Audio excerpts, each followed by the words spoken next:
എല്ലാവർക്കും എൻ്റെ ഹസ്തരേഖ പുനർജന്യ ഹസ്തരേഖ ജ്യോതിഷത്തിലോട് സ്വാഗതം.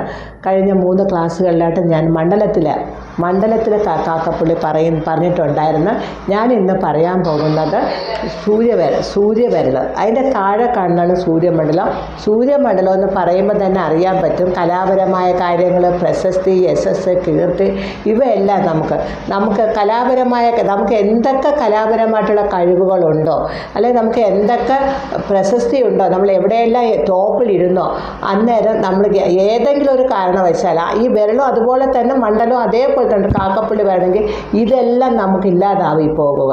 നമ്മുടെ മുൻജന്മ കർമ്മം കൊണ്ടാണ്. മുൻജന്മ കർമ്മം ആണെങ്കിൽ പോലും നമ്മൾ ഈ ജന്മം അനുഭവിക്കുമ്പോൾ നമുക്ക് അത്രത്തോളം മാനസികമായിട്ടുള്ള പ്രയാസം നന്നായിട്ട് കലാപരമായിട്ട് ഉയർന്നുകൊണ്ടിരിക്കുമ്പോഴത്തേക്കായിരിക്കും ആരെങ്കിലും നമ്മളെ ട്രാപ്പ് ചെയ്യണത്.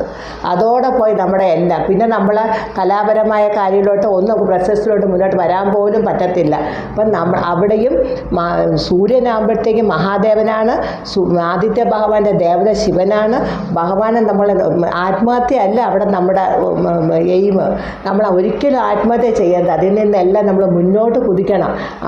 ഈശ്വര ഭജനീയ അനിവാര്യ. ആരെ സൂര്യമണ്ഡലത്തിന് വരികയാണെങ്കിൽ ആദിത്യ ഭഗവാനെ ഭജിക്കണം. അതുപോലെ തന്നെ മഹാദേവനെ നന്നായിട്ട് മനസ്സുരുകി പ്രാർത്ഥിക്കുമ്പോൾ നമ്മുടെ ഈ കറുപ്പ് കുറേയൊക്കെ മാറി നമുക്ക് മുന്നോട്ട് നയിക്കാൻ നമുക്ക് ഭഗവാൻ